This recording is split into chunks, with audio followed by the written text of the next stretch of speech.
do a few seconds of dead time so when they can edit it, they can cut it out. All right. So my name is Adam Stockett. I am the division leader for the producers group here within USABG. And today I get the distinct pleasure to talk to two of my favorite people who just so happen to be pretty good at selling health insurance. So the Kushners, if you will please introduce yourself. Yes, good morning, everybody. I'm Steven Kushner, District Leader for Producers Group. And Myra? My name is Myra Kushner, and I am Steven Kushner's other half and help run the business with him. Gotcha. So we're gonna go over, how you guys got started, what you're currently doing, and how you foresee yourself moving into the future. And we all think of ourselves as individuals, and the things that make us individual are our unique, individually lived experiences. And so, from my understanding, you and I have a little bit of a shared history and overlap, in that we both kind of grew up in insurance households. So, kind of how did you get started, even at a very young age, in the insurance market? Yeah, Adam, whether we liked it or not, we were born into this industry. Both our fathers had agencies, pretty big agencies, from a young age moving forward. So, yeah, I was kind of born into the insurance industry. I've done, a lot of trips, worked part-time. I think I was about 15 or 16 years old, working in my dad's office, just doing filing, answering the phones, learning the basics. And then after school, I got into his business naturally and started selling property casualty, which is auto insurance and homeowners. Did that for a long time, did well with it, but it became very, I guess, just for me, my perspective on it was very transactional, meaning people bought for price.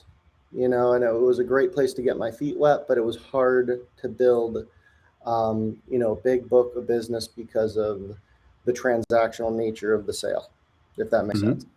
Yeah. Yeah, I was talking to my dad the other day. He listened to the podcast. He's like, "You didn't mention in there that I had you at 10 years old filling in applications." And I was like, "Yeah, I'm not really sure that's the thing you kind of mentioned." but yeah, we sort of very early. So, and I understand working in an office doing annuities is kind of how you guys cross paths, right? Yeah, that's how we met 10 plus years ago. 11 years ago, actually. Yeah, that's how we met. It was love at first sight, right? Oh, yeah. That's what he would like you to think. Yeah, it was, at least I believe in my head. But yeah, we met in an insurance office, actually in an annuity office. And, annuity, yeah. That's annuities at the time. And kind of getting back to what I was saying, getting into, phone sales right out of school, right out of college, getting on the phones, doing auto insurance sales, homeowner sales. And again, it was lucrative for a while, but when you're selling to folks, at least my experience, again, selling to folks with the auto and the homeowners, it was very, yeah. I don't care what it covers because they're all about the same in terms of the policies. It is, what's the cost? What's the cost, right? And rates would go up over time and then they would cancel. So, and that's just the natural evolution, I think, of most P&C books, at least back then. So it was very much selling a lot of policies just to keep pace and grow a little bit based on all the cancellations because rates go up every couple of years. Gotcha. And then in between doing annuities, there was another step there in between before USABG. So, that step in between, kind of go through that step in between, and then what got you to USABG and what's kind of kept you around and wanted you to keep growing. Yeah, for sure. That's the reason why I kind of rehashed that was because it was my evolution professionally, in my career where I was looking for something that was better for long-term growth and really building a solid book with solid residual, consistent income. So I needed, I wanted at the time to have a little bit more, steadiness in commissions, cash flows, business that's stuck on the book. So I not really graduated, but I started adding life insurance and annuities to the mix. Annuities were great, again, for a while. It was big sales, big commission checks, but it was very much what I like to call whale hunting. I've heard that a lot, where not consistent income, not consistent flow. It was working hard for a couple of months, closing a big deal, getting a big check, and then having to start from scratch and work for a couple of months with very little cash flows, which is where So you can say it was feast or famine. Yeah. Sorry, Adam, what was that? You could say it was feast or famine, basically, with annuities. Feast or famine, that's a good way to put it. So that's where kind of naturally I was like, really the only one of the few I didn't try yet was health insurance. So I didn't really know the first thing about health insurance. Well, I didn't know the first thing about health insurance. To me, it was very abstract and confusing. Deductibles, copays, max out of pockets, HMOs, PPOs, EPOs. I didn't know what was up or down.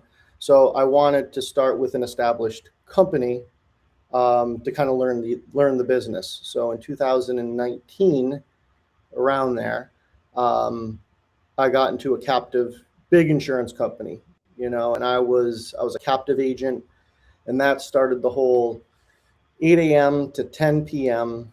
every single day call center, straight up call center, which was a challenge, but I kind of embraced the challenge. And that experience really kind of is what pivoted and turned my career, because I got used to high quantity of dialing on the phones, just strictly phone sales, not messing around, just dialing all day, every day. And I got to be a top producer there and made good money, and the residual was phenomenal. The residual income was great with health insurance, and a big difference maker, I guess you could say, with health insurance. It was the opposite of everything else I experienced with the property casualty, life insurance. It was contacting your prospects, talking to them. You give them a price, and it was the opposite of auto insurance. It wasn't, yeah. With auto insurance, it was, I don't care about the product so much because they're all the same. What's the price, right? Transactional sales didn't stay on the books. Health insurance, the opposite. It is, I don't care so much about the price. What does it actually cover? Is it a quality product, right?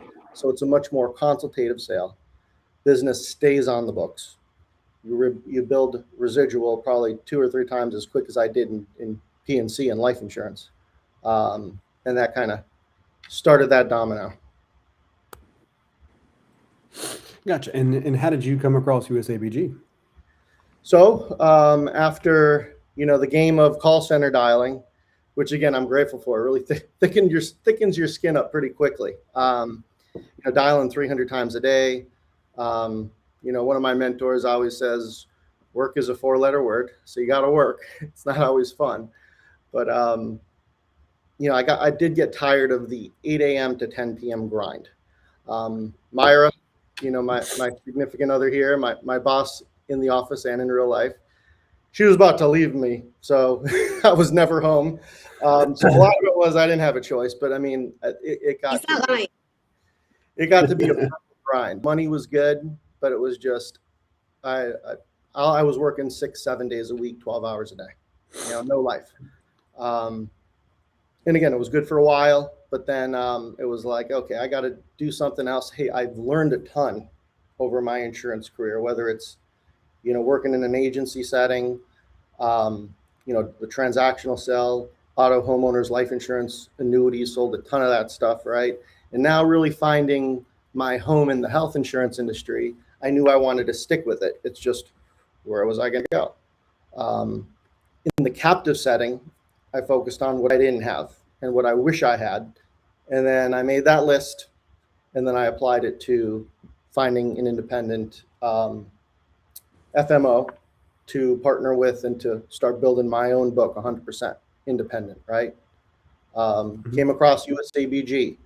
I did my research on them, and then, kind of went and met them, and I met you, Manny, Rick, and Jess. So it was not only what they offered in a sense of independent brokerage, but it was the access to all the carriers. And probably most important for me, and I think I speak for Myra here too, is the culture.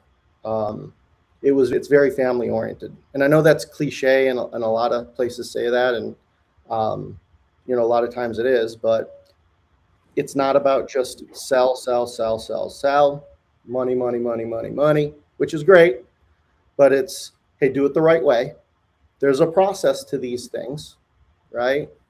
And I think of USABG, USA Benefits Group, as it was the blueprint, right? They gave me access to pretty much not all of them, but most of them. If we could have access to it, we have it, right? As an independent broker. Lots of different carriers, lots of different products, lots of training, live and recorded, right? And that experience and using that blueprint to get me started. Yeah. Long answer to your question. Yeah, you're good. That's what we're looking for. So you were kind of in the trenches, working a lot of hours, getting paid quite well for it, but ultimately it was the draining away at the relationship that's also important on the other side. And USABG is kind of they do talk about culture quite a bit, and one of the things that we talk about in that culture is the support for the agents. And we talk a lot about being a servant's heart and taking care of the client first. This is a position where if you are not focusing on your client and you're someone who's trying to make a quick buck and quick turnaround, this thing will chew you up and spit you out really quickly. You've got to be able to focus on the client. And that's one of the things USABG stresses from the get-go is you've servant's heart and taking care of your client. And so you've ultimately been so successful that you've had this issue where you've had to scale. And one of the things you scaled with was bringing on Myra to do customer relationships for you, right? So Myra, how do you fit into all this? Yeah, I handled, he handles the front end, the sales, the making the sale and getting the client to the right product. And I am the other person on the back end helping the client use the product, learn how to use their insurance properly, and making sure it still fits their needs. Staying in touch with the clients. Retention is key, and we have a great retention. We have a great referral business as well. We have a lot of referrals from our current client base because we take care of them. And that's, a lot of USA Benefits Group, that is what they teach you, is taking care of the clients, making sure that they have the right plan for their stage in life that they're in. So that's where I come in, and I help a lot with that. Right. I've always been of the mindset that a referral is the best way to find out if you're doing a good job. Because if you're not, no one's ever going to refer your name out. And so many of our agents, after years of being in the business, they get to a point where they no longer have to prospect. All they have to do is answer the phone. And that's a direct reflection of going out there and taking care of the clients. Correct. So yeah, we have a lot of referrals. And the clients just appreciate that they can just call my cell phone, me directly, and they don't have to call a 1-800 number and get help with whatever it is they need or have questions regarding their current plan. Right. And so you come on board, and you were building out your block of business, but ultimately at one point you kind of decided that you wanted to get into recruiting and the training. So what kind of changed y'all's mindset into wanting to build a team as opposed to just focusing on your individual block? Yeah, I think as far as phases with USA Benefits Group, phase one was me getting in 100%, doing the trainings, putting the effort in, dial in, starting to make sales, right? And building that consistently. Phase two, when it got to the point where I couldn't handle all the customer service because I had enough clients, by then, naturally, in pretty much every case, by then you could afford to hire someone if you don't have a significant other that wants to join the business. So at least hire somebody part-time. By the time Myra came along, her doing a lot of the customer service or most all of it, helping retention, getting referrals, right? I could focus more on sales. Again, a great place to be in. Phase three is what I call, and where I've come to see where recruiting and building the team, like you said, Adam, in your question. And for me, it was, I love the sale. I love sales. I love building the business, but it's also, you can only do so much as one person, and if you want to continue to grow, you're going to want, naturally, I think a lot of folks, you're going to want to have a downline.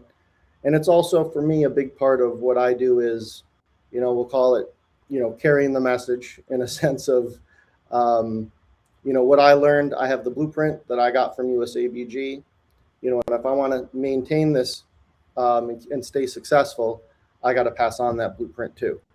And it's, in addition to the financial benefits of having a downline producing, it's also, it's something different in the joy of helping other people do what you did, right? Right. And it just adds a whole new element to the business. Because sales, after a long time, anybody that's done it long enough, it does get a little grueling. It does get tiring. So it's for me, it was just that natural evolution of, hey, this is the next step. I don't want to be on selling 24/7. I want to keep growing the business. So now, hey, let's take that blueprint I learned from you guys and let's show other agents how to do it and be successful. Good. And so you have something, Myra? No. Oh, okay. So, when you're talking to prospective agents, what are some key things that you're looking for in those prospective agents when they come on board? Yeah, good question. So when I first start talking to someone, I immediately want to see, now previous experience. You don't have to have experience, so to speak, in insurance sales, but as far as previous sales experience or previous employment, it's like, what was the job like? What was your work ethic, right? Because this is a very, the first year or two especially, it can be grinding, right? The light at the end of the tunnel is the freedom and the financial benefits, but in the beginning, for sure, you're doing a lot of the daily dialing, smile and dial, I call it, right? You just kind of got to power through it. A lot of rejection. I mean, I always say probably the best agent, the top 1% of insurance salespeople in the country, nationwide, whatever you want to say. The top 1% probably close 8 out of 10, 8.5 out of 10 people they talk to. That's a high percentage. Yeah. So you're not going to sell everybody. Rejection is like 80% of the business. So I look for someone that's not afraid of rejection, that could talk to a lot of people and not take it personal. I like to say fearless on the phones, but everybody's got fears, so that's unrealistic. But can you overcome those fears and just power through? Smile and dial, right? Don't get overwhelmed in it. And just, for me, it's very much a process. It's about the process, not the results. And what I like to say is I'm in the action business, not the results business. So if I focus on the process, what's my day-to-day, checklist of what I have to do? I want to hit this many dials. I want to follow up on this many leads. I'm staying organized in my pipeline. I'm making sure I'm doing that regular following up. That's my daily process. The harder I focus on that and ask for help, hey, what do I do in these situations? Going to you, Adam, early on, going to Manny early on, it was, this is what I'm doing. What else can I be doing, right? And it was that intensive focus that is just, it's inevitable. The results come. Yep. Right. Yeah. I find a lot of new agents see the top producers and think, well, they have this ability that I don't have. But this industry is not built on talent. It's built on tenacity, and, one's willingness to be tenacious and to follow up consistently. Because, it takes time, a lot of dedication to be told or get no answers and then keep calling again. But you have to be tenacious and you have to go after it. Yeah. Yes, agreed 100%. And so now we get to break out our crystal ball. Okay. So, where do you foresee industry, health and life insurance, either one, being in the next 5-10 years or so? So what I've seen, I would say I've been in health insurance going on 6-7 years now. So what's one thing I could rely on in the health insurance industry is constant change and constant evolution, right? What works for 1 or 2 years ain't going to work forever, right? The only thing that's constant is the change. Exactly. And it's a good thing. And that's, what's especially good about the private markets, right? Not ACA. Hey, it's great. We utilize it when we can. But private insurance pays us more. Clients like it better, easier to service. But when it comes to private industries, they're always evolving and always changing.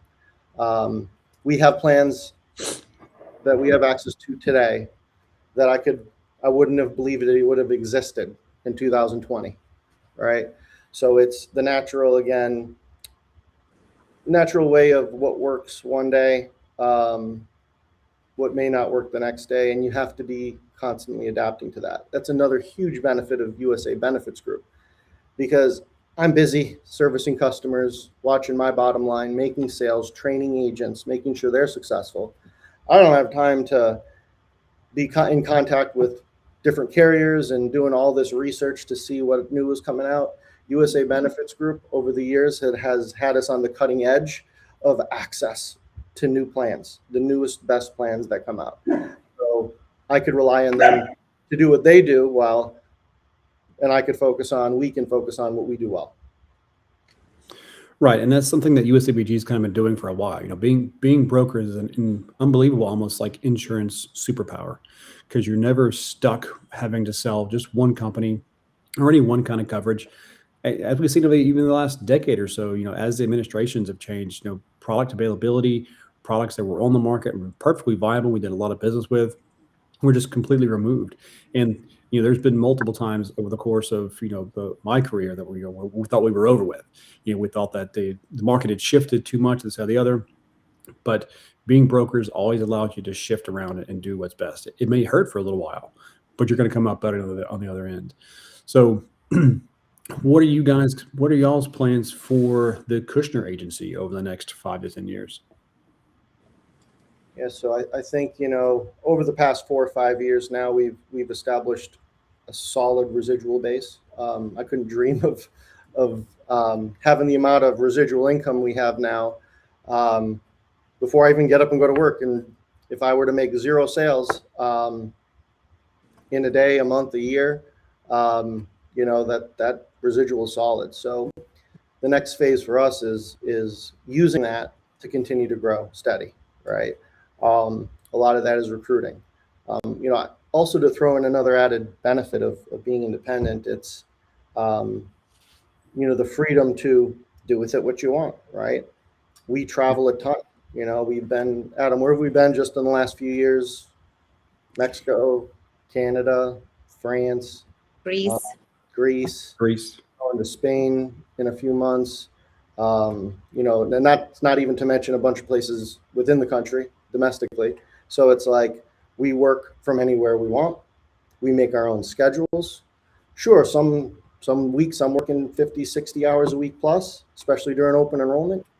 But then there's weeks, 20, 30 hours. There's weeks I don't work that much, right? So it's one of those things where you have the flexibility to do with it what you want.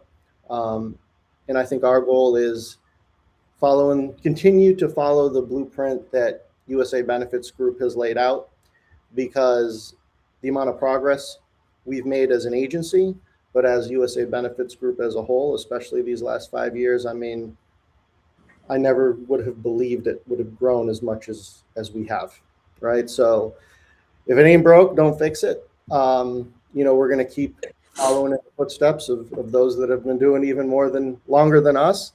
And we want to grow our agency to a point where, hey, the goal one day is retire young, right? Travel and unplug more and more as the end game. But for now, we're having a lot of fun just building this with you guys, and we're very grateful for it. Yeah. Yeah, people have done it before us. People are going to do it after us. So there's absolutely no reason to think that we can't do it ourselves. That's always been my mindset of getting things done. All righty. Well, I think we've got everything covered. I guess we'll give a couple of seconds here for the people on the back end there to close it out. But Mr. Kushner and Mrs. Kushner, I would like to thank you all for your time today and chatting. Thank you. Hopefully we'll got great big things from you guys and your agency here in the future with USABG. Thank you. Yeah, so thank you all. Appreciate you, man. See ya.